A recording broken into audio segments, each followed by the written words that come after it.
All right, boys, I must ask you straight off the bat. GMHBA, first game of the season. How was it down there? I'll start with you, Joshy. Yeah, it was pretty unreal. I can't remember how many people were actually there, but watching Syfe do what he did and getting a win first up over the heat was unreal. Speaking of the Scythe craft, how awesome was it to see a fellow renegade get to the ton? Only Aaron Finch is in that rare air like Seifert. Has he changed his mannerisms around the club yet, or is he? Oh, mate, he's flying. He's like a different person, like sky high. I'm taking the piss. He's been good.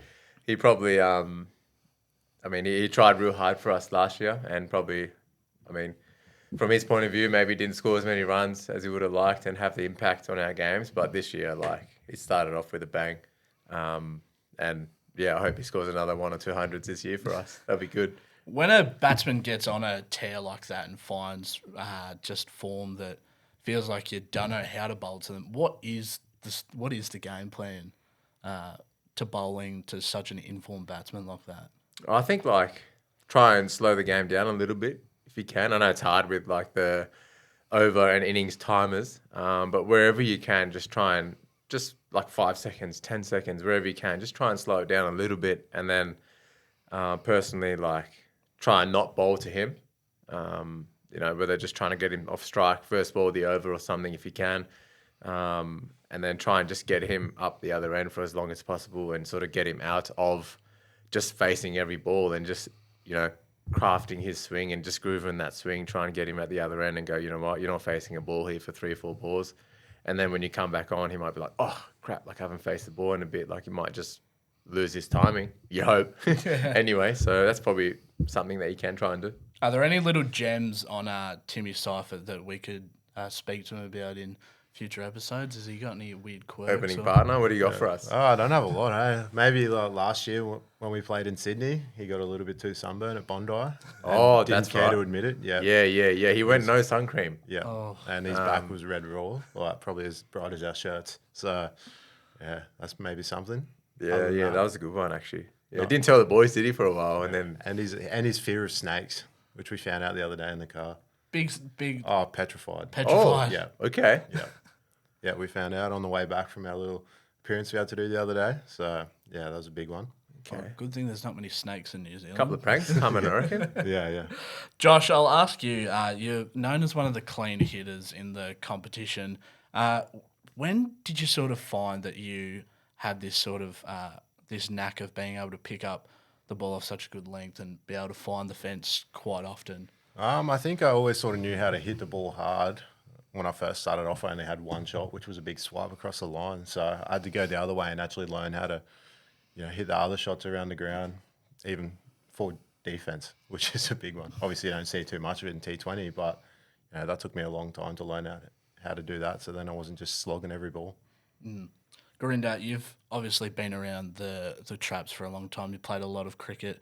When you see someone like Josh with such raw talent and such controlled mindset at the top of the order, is that pretty hard to bowl to first up? Yeah, it is. I reckon with Brownie, I feel like from when I have bowled to him, he's actually probably more watchful than some people think, and he can actually pick up a slower ball really well.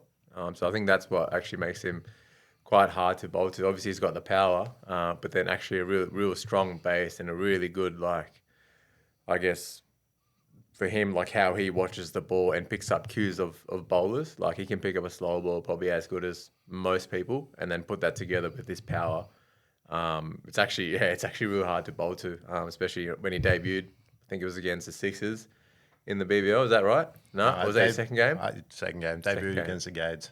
Second game against the Sixers, you could just see then, even some of them bowled their slow balls and Brownie's just sort of held, and then just go bang as well. So that's something that I think is positive for him and does better than some other power hitters. Power hitters, usually most bowlers, you're keep changing the pace and they just swing through. Whereas Brownie, I think, picks up cues and really watches that ball maybe.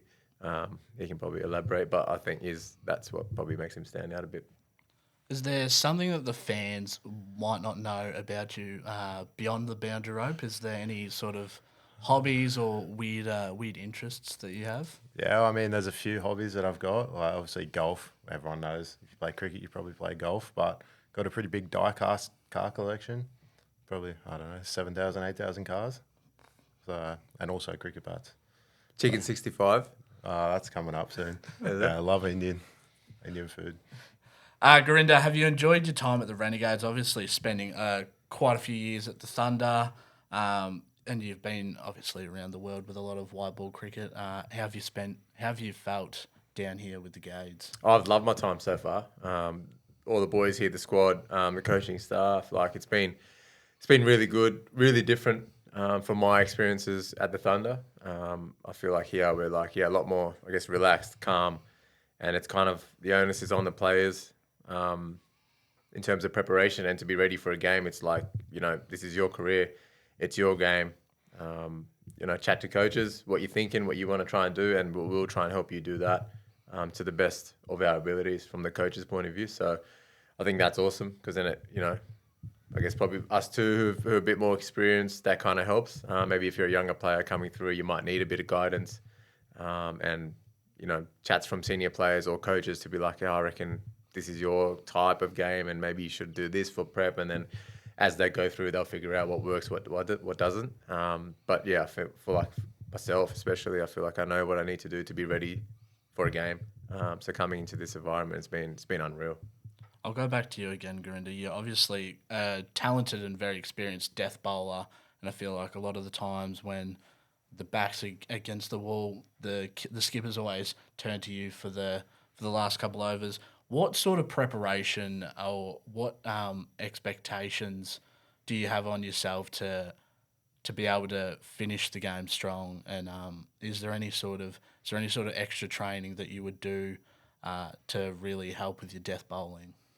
I don't reckon it's the extra training or anything like that. I think it's more obviously first of all like just doing it a lot, which I always have basically since I've played any one-day cricket or T20 cricket since I've started playing grade cricket at like the age of 16. So I feel like I've done it a lot and been in different situations, whether it's last over or a couple overs to go, so I feel like I experienced some obviously losses and when you do stuff it up, but then being able to learn from that and go, okay, cool. If I'm in a similar situation next time, I think maybe I'm going to do this. And then I guess a couple of years ago, probably against the Renegades, sticks out. I think it was at the MCG during the COVID period or just after. I think it was last over. I think 9 to win. I think for the Renegades or something like that. And my mindset there was like, oh, cool. There were only 4 down, I think, or 3 down. Finchy was in on like 60 or 70. And myself, I was like, oh, cool. We're not supposed to win this, like as a bowling team.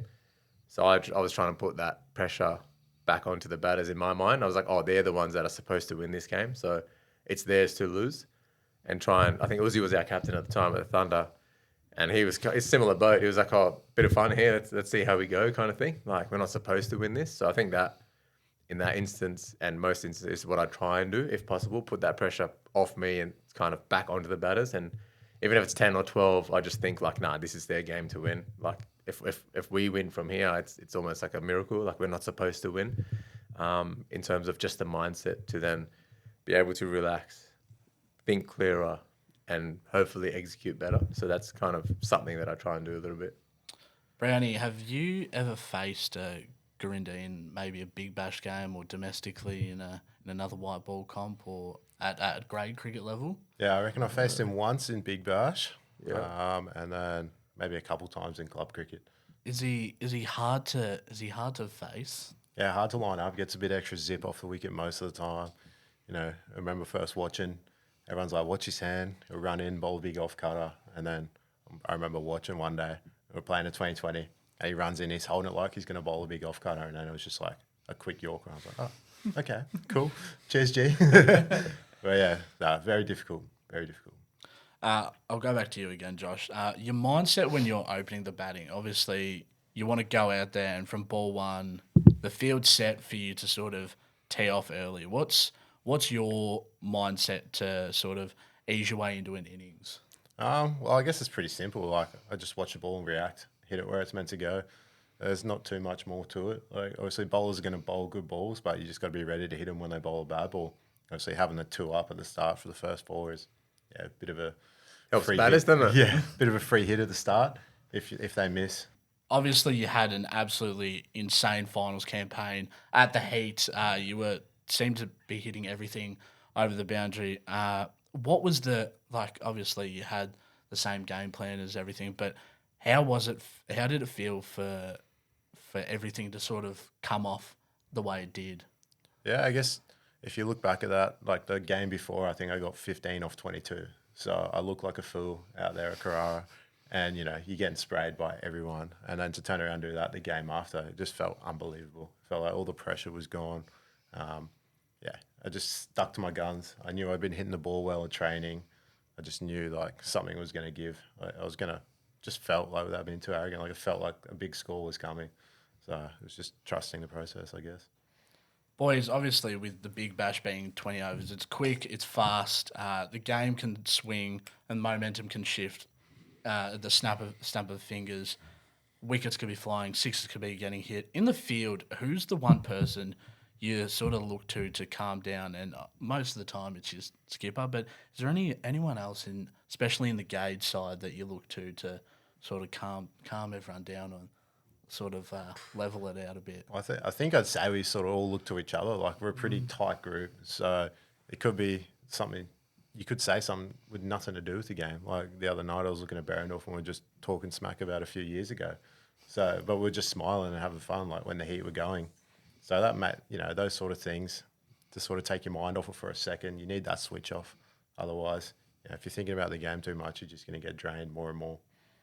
Yeah, I'm probably a bit the opposite. I'm usually trying to think like a captain and just trying to, whether I've just bowled or I feel like I might bowl soon. So I'm always just trying to think like, okay, cool. What's happening in the game here? What does the team need from me or the person that's bowling now? How can I help somebody, whether it's the bowler or maybe give an idea to the skipper or the keeper, or just try and stay intact with the game that way. And then obviously, whoever's fielding next to me either side might just, as Brownie said, like just say something or that happened at training or just try and talk about something.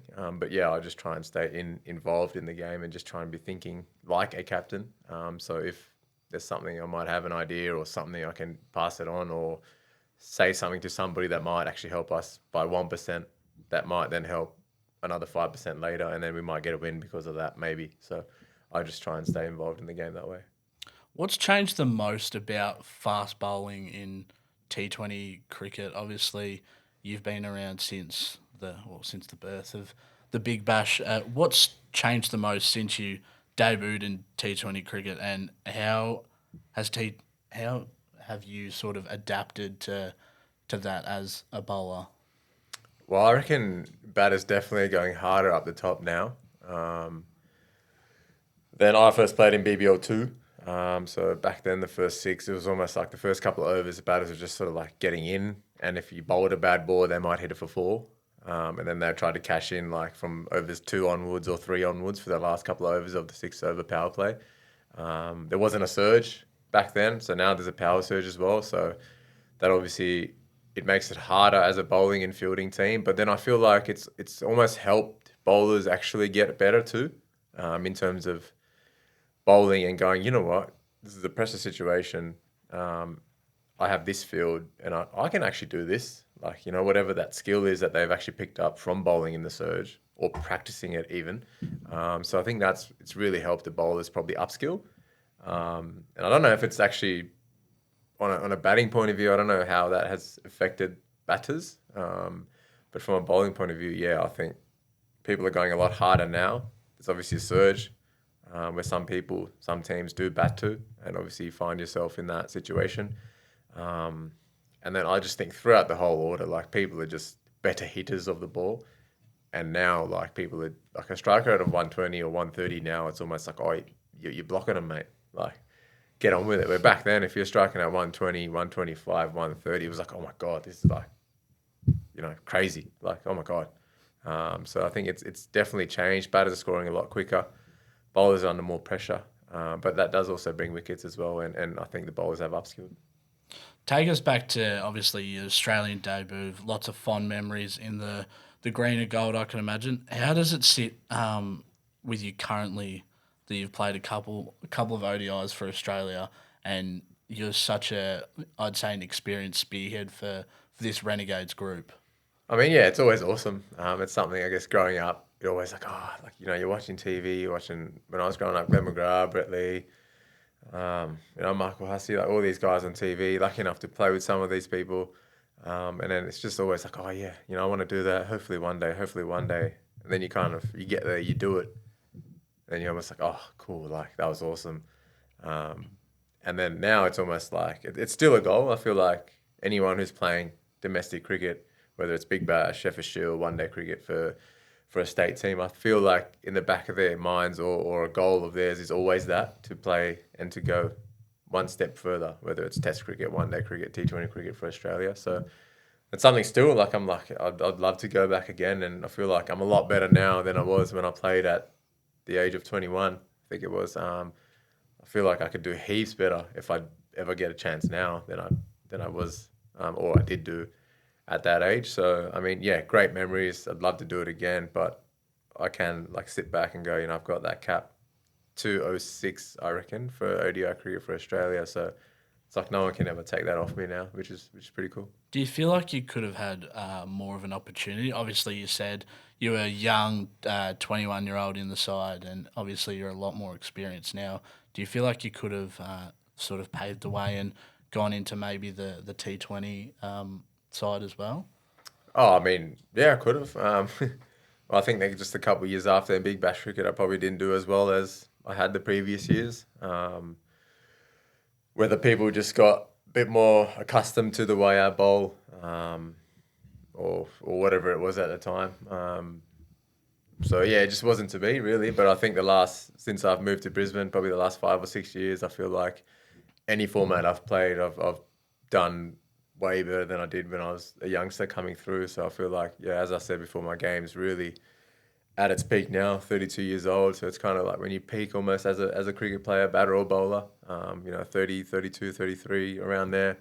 And I just certainly feel that way. The last few years in BBL cricket, state cricket, I feel like I've been bowling really well. My game's where it needs to be, comfortable with the way I'm playing, happy in Brisbane, happy at the Melbourne Renegades. So yeah, I'm having a great time at the moment.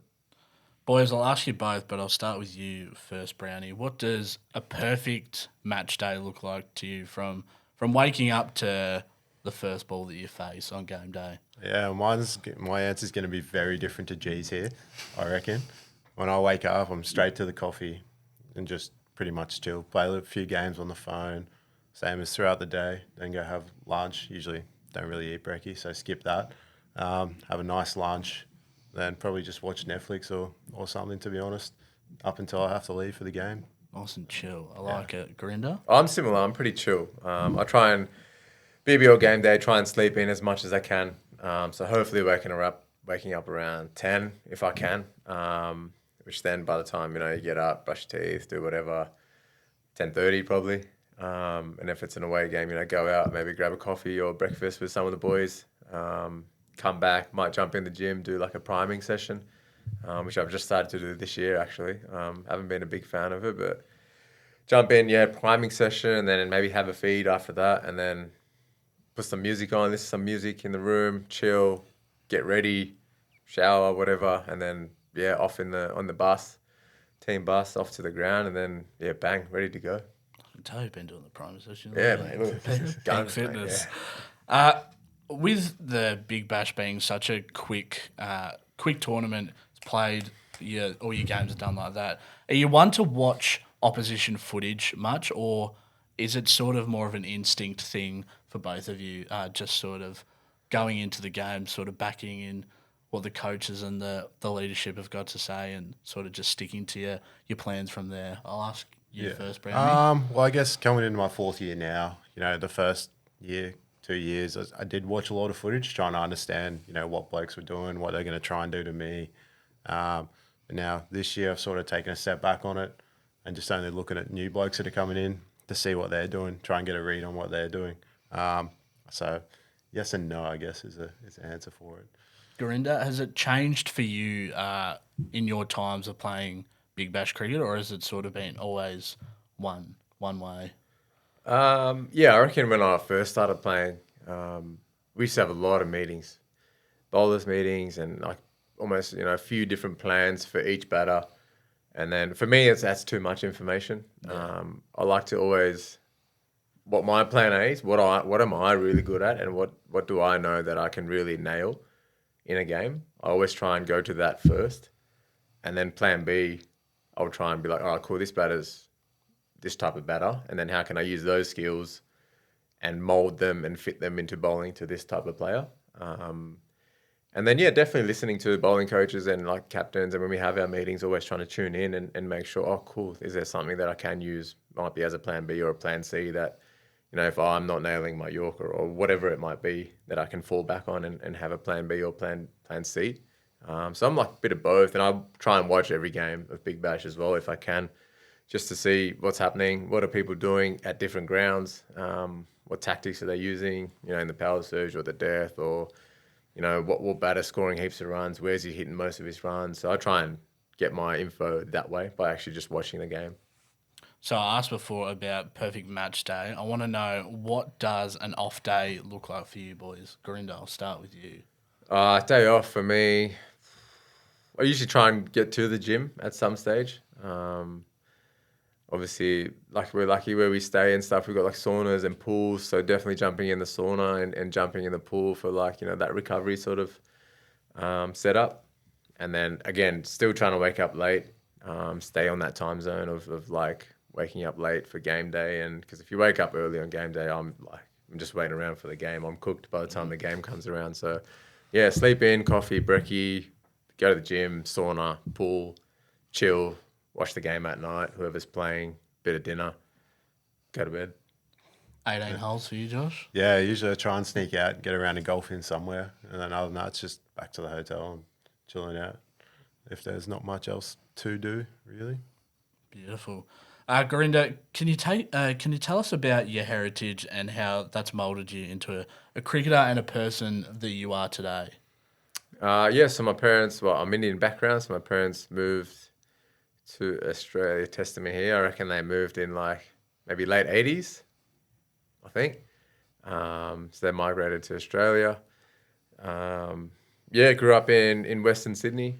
A few family friends that lived close by, a couple of walking distance and stuff. So always used to go over to their places, especially during school holidays. And remember like Monopoly board game like just came out when I was like maybe, I don't know, 10 or something, 11, 12. So we used to like play that during school holidays all the time, and like one game would almost sometimes we'd have to come back the next day and like finish the game off. So we just leave it as it is and like don't touch it because we're coming back tomorrow. We're starting right here. And then yeah, I guess just growing up with like it's been awesome. Like Brownie loves Indian food, but like my mum would make that every day for us. So like that's cool. Obviously being able to eat some different food.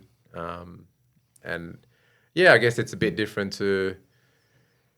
I guess I don't really know how it is growing up, like if you're born and raised Australian. So for me, it was always like family's a big thing. Trying to always just like listen to your parents or people that are older than you, like showing that respect, having that respect, and always, yeah, just literally trying to listen to everyone, take in what they're saying, which can be good or bad. Like in cricket, like you can listen to too many people in terms of people who have advice for you. It might be with your batting technique, your bowling technique, or stuff like that. If you listen to too many different people or too many different coaches, you kind of get mixed up and you're not really sure what you're doing. So, which I think I've done that in the past. Listen to too many things and then trying too many things, and you almost just forget like, how did I even used to bowl normally, kind of thing. So, yeah, definitely pros and cons, but I can talk about this for forever. So I might just stop there. Brownie, cricket's just been a massive part of your life. Obviously, we got to know you as a bat maker while you're playing for the Heat and now for the Renegades. Is cricket just in your blood through and through? And when did it first start with the bat making?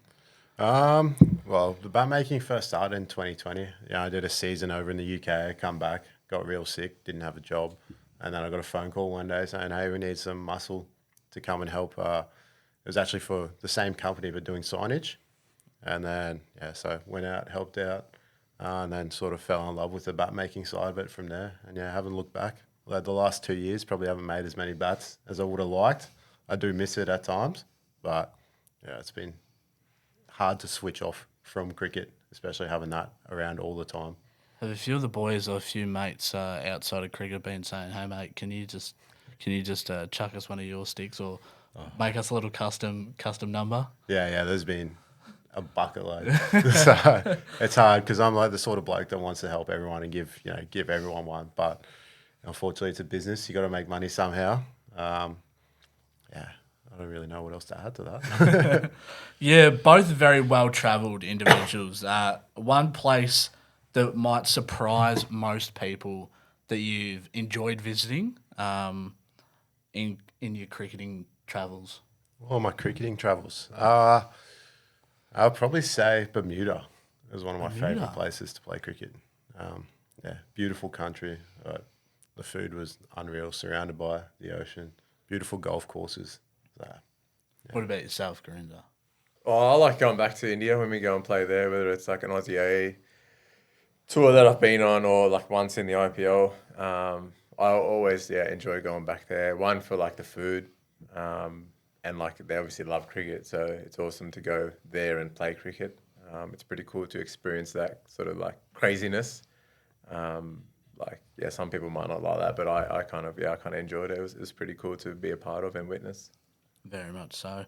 What's one habit you've picked up playing professional cricket that's something you probably keep for the rest of your life? I'll start with you, G. Oof. Like not having any days off.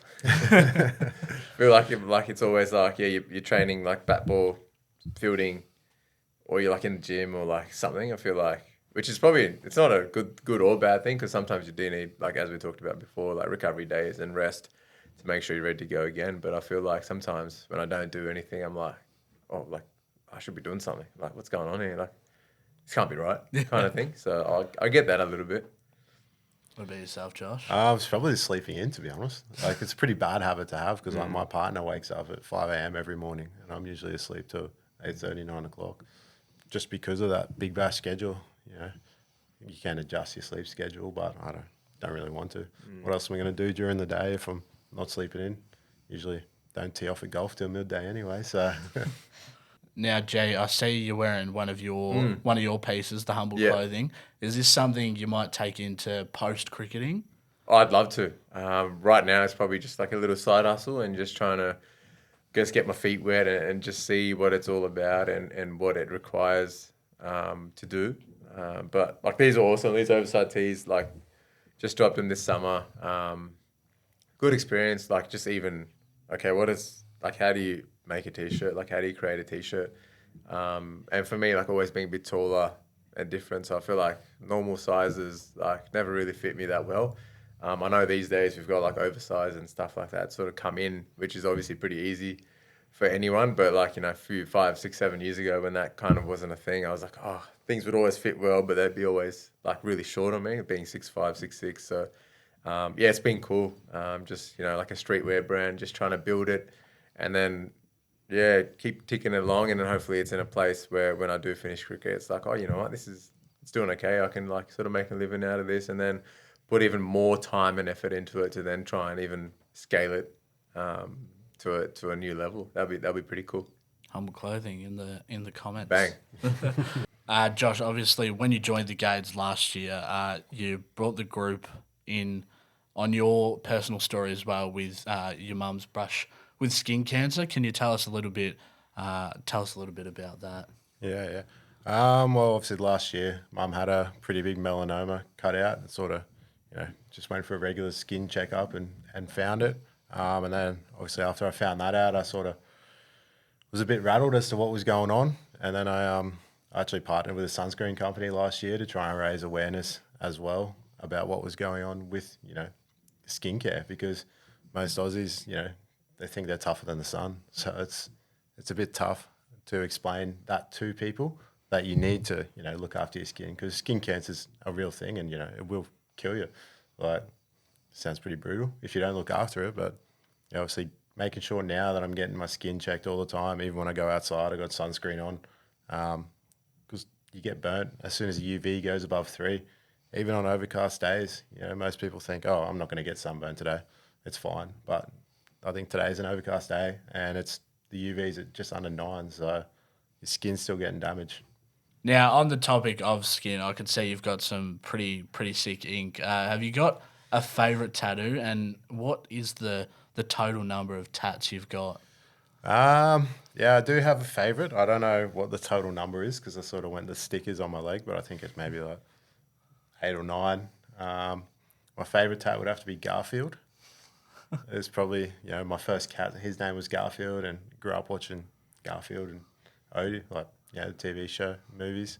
And then the one I got on my arm is actually a cover-up of a home job I got done when I was young, dumb and broke. So, yeah, a lot to learn from that, but I do love them. And obviously the ones on my leg, they're all my favourite childhood TV shows. So I had to make sure I expressed it, I guess. Believe you've got a Ninja Turtles tattoo? Yeah, Ninja Turtles. I got Timon and Pumbaa. Me and my sister have matching. We got it done the same day. So, yeah, that was the first one I got on my leg. And then after that, I was like, it just looks too boring with just the one on the calf. So I better get the whole leg done. And I don't think I'll ever get it done again because it hurt too much. Which turtle? Who is it? Shit, which ones have I got? Michelangelo? Purple and... Purple. I don't even... Is that Donatello? Donatello? And Raphael. Raphael, red. one. Yeah, I Yeah. reckon you're right. Yeah, I got Master Splinter on the shin. Ooh, nice. Buzz and Woody as well. So Nice. just a few. Very And nostalgic. where's Wally's hidden away? Not as hidden as I wanted him. Ah, but where is he? yeah, he's on my Achilles. Nah, I tell you right now, that tickled. Right, boys, I've got some rapid fire questions for you. Favourite ground to play at? MCG. Oh, I probably shouldn't say that. But MCG, I made my Sheffield Shield debut there. I think I took 5 on debut there. Made my Australia one-day debut there as well against India. Some really good memories during BBL cricket there as well. So it's just probably not the ground, for us as a team, as Renegades, but it's a ground that I've actually done well at and had a few good things happen there. So it's pretty cool. I think we can let it slide. That's pretty I hope so. pretty sentimental. Josh? I mean, mine's Adelaide Oval. Again, probably shouldn't say that, but it's one of the prettiest places to play cricket in Australia. Well, they're both great grounds, boys, but what about Marvel, packed out, Melbourne Derby, under roof, the lights on, brand new ball flying around? I mean... Oh, amazing. 50,000 there. I mean, you can't really beat it, can you? Don't have it to was worry amazing, about the game amazing. getting called off with rain. That's unreal. the thing. That's the biggest thing, I think, for me. It's like, raining, hail, shine, whatever's happening outside does not matter. Roof's on, we're playing tonight, boys. And I got to experience that for the first time last year with the Renegades versus the Stars at Marvel. It was a gun atmosphere. I really enjoyed it. Really loved it. Can't wait for it again this year. No atmosphere like a Melbourne Derby at Marvel. No, mate, unbelievable. Even the final I played my first year, we played at Marvel under the roof. That was pretty special too. It's pretty cool. Your go-to coffee order, Josh? Just a caramel latte. Caramel latte, Jay. Skinny cappuccino with 1 equal. Yeah, I like it. Best teammate to sit next to on a long flight, Jay? I'm big boy, so I'm gonna say Ollie Peak because little, so he can sit next to me. Doesn't take up too much space. Doesn't be quiet as well, so that's great. I'll just go earphones in, music, just chill. They don't have to be oh mate, what are you saying, mate, or anything like that. So I'm gonna say the same. Peaky, I'll be on the other side of Peaky. He'll be in the middle of us two big boys. But just to add the worst teammate, Fergus O'Neill, doesn't shut up. Music before a game, hype up or calm music, Josh? I've tried the hype up and I've gone calm now. What's your go-to calm song before the game? I don't know if you'd really call it that calm, but Tara Reid, Super Duper. I like it. Jay? Yeah, bit of both. It's hard. For me, a calm song for me is some sort of Burna Boy song. So it's you get up and about, but it's a little bit slower, a little bit calmer. But bit of Burna Boy, a bit of Drake, bit of R&B, hip hop. Love it. It's kind of my genre. What was your most listened to artist on Spotify? Couldn't tell you. I haven't looked at it. Mine was Horror Show. Some good answers. Really good I need answers. to look at that actually. One food you'll always crave on tour, Gurinder. Oh, I mean, I love a good Indian. Like, can't go past it. I think Brownie and I went, I think last year, a couple of times. Some garlic naans and like some chicken tikka masala, and he goes the chicken 65. Always, I learnt. That's one thing I learned about Brownie last year. Or like Middle Eastern, like Lebanese, like Turkish. Beautiful. You had me at garlic naan bread. Yeah, he's got me. Yeah, chicken 65. Love a chicken 65 with a little bit of garlic cheese naan. Happy. Delish. Funniest teammate, Josh. I got to say, well, Ferg's up there, but also Harry Dixon because I don't know, he's young and I don't know how to word it nicely. Some of the stuff he says just isn't quite right. Yeah, Just like a makes bit it like funny. stupid funny. Yeah, stupid like, funny. I'd go with that. Yeah, Yeah. Dicko, he's like, How you can make a fool of himself. yeah, but he's like kind of being serious. Yeah. And you're just like, mate, that's hilarious. Like, Yeah. what are you talking about, kind of thing. Most nervous moment of your career. Gurinder, I'll start with you. Oh, great question. It's funny, like probably most people are gonna be like, "Oh yeah, isn't that when you debuted for Australia?" But like, I was like 21, and like, Yeah. I didn't really know, not what it meant, but like, don't know. Just being young, you don't really, like, yeah, maybe understand what you're actually doing. So if I was to play now, I feel like I'd be so nervous. Yeah. But, oh, yeah, like maybe that last over I was talking about before, a little bit nervous, and then I was trying to put that nervous or that pressure back on in my mind, back onto the batter. So I'd probably say that last over, probably 3 or 4 years ago, against the Renegades. Brownie? It'd be my first year walking out to bat in the final after, facing Big Berendorf and nicking the first or second ball for 4. I was crapping myself. If you weren't a cricketer, what would you be doing, Brownie? I don't know if I could answer making cricket bats, but probably take up the hand and putt like golf. Humble clothing. Humble clothing. Yeah, it'd be flying if I wasn't playing cricket. I'd be putting that much time and effort into it. It'd be like White Fox, Shops all over the CBD. mate, everywhere. Who's harder to room with on tour, batters or bowlers? Oh, I mean, I haven't roomed with too many people here, but I don't know. I'm sort of easygoing, so whoever I room with just gets free roam. Yeah, I think it depends. Like some batters are obviously like just a bit anal about stuff, but then some bowlers are too. So, but no, I'll look after the boys. So I'll say batters are annoying. I should say to room bowlers, with. shouldn't I? Here's one. It's you room with Dicko or Ferg. Which one are you picking? Probably Ferg, even though he doesn't sleep. No, I'd get Dicko. I feel like Ferg would like just talks too much. I have roomed sometimes. with Dicko once. Oh, you though. have? Yeah, I haven't. So yeah, So I'll go with Ferg. yeah, Oh, yeah. And last thing, one thing you can't travel without. Oh, Jesus. Toothbrush. I don't have anything else that I take with me to other places, so toothbrush. Headphones.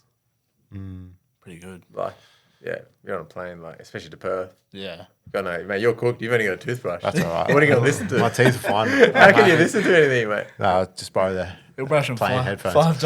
times for each hour. Yeah. No, just raw dog it. Oof. Beautiful.